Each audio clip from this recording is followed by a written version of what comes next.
Hey folks, welcome back to Real Estate Investing Unmasked. Today we're going to talk about another thing I wish I would have known before I started investing in real estate, and that is how to set up my bank accounts.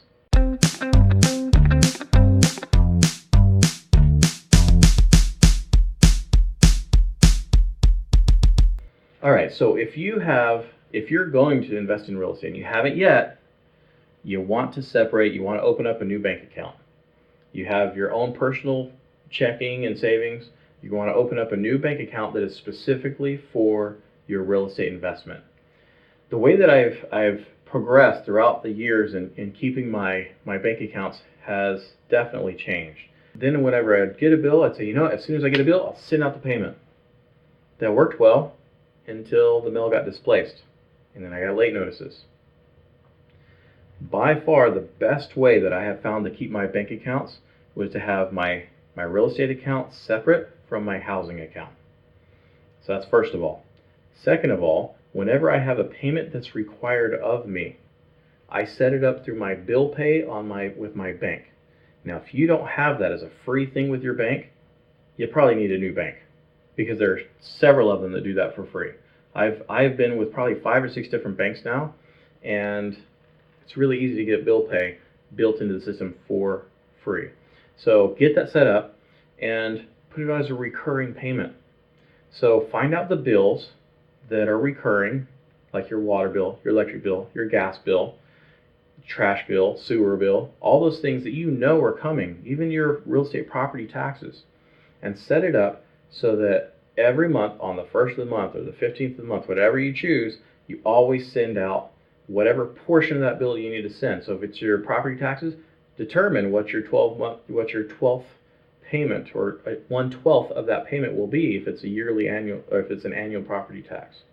If you have a job, if you're a W-2 employee where you get a set amount of payment, salaried employee, every 2 weeks you get the same payment, you can actually have some of that payment go into the real estate one in savings and one go into your home spending. That will allow you to save up money to buy a property and have that ready. And at the same time, one of the things that I use right now is I will take a bill, kind of like my natural gas bill. I'll call up the company and get on what they call the level payment plan.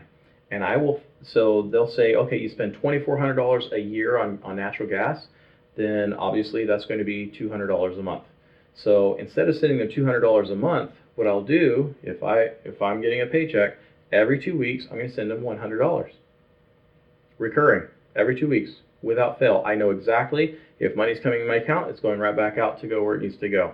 Whatever's left behind when all the bills are paid, that's what I have to invest in, that's what I have to fix with, that's the money I deal with, and that is in its own little bubble, separated from my home income. All right, and that's true with rent that comes in. When rent comes in the 1st of every month, then I'm going to put it here into this bank account, and then I'm going to have a delay.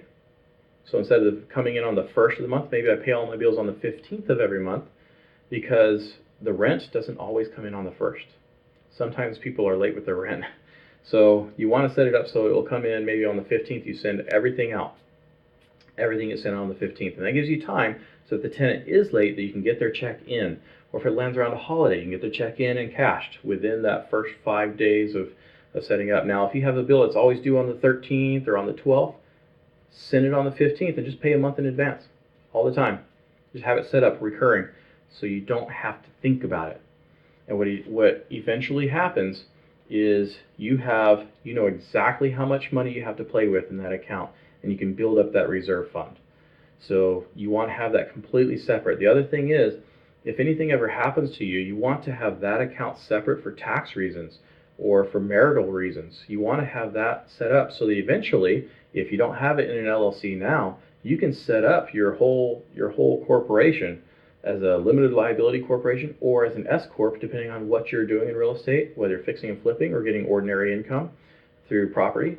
So if you're getting passive income, probably LLC. If you're fixing and flipping, probably an S corp. But you want to have that separate so you're used to that.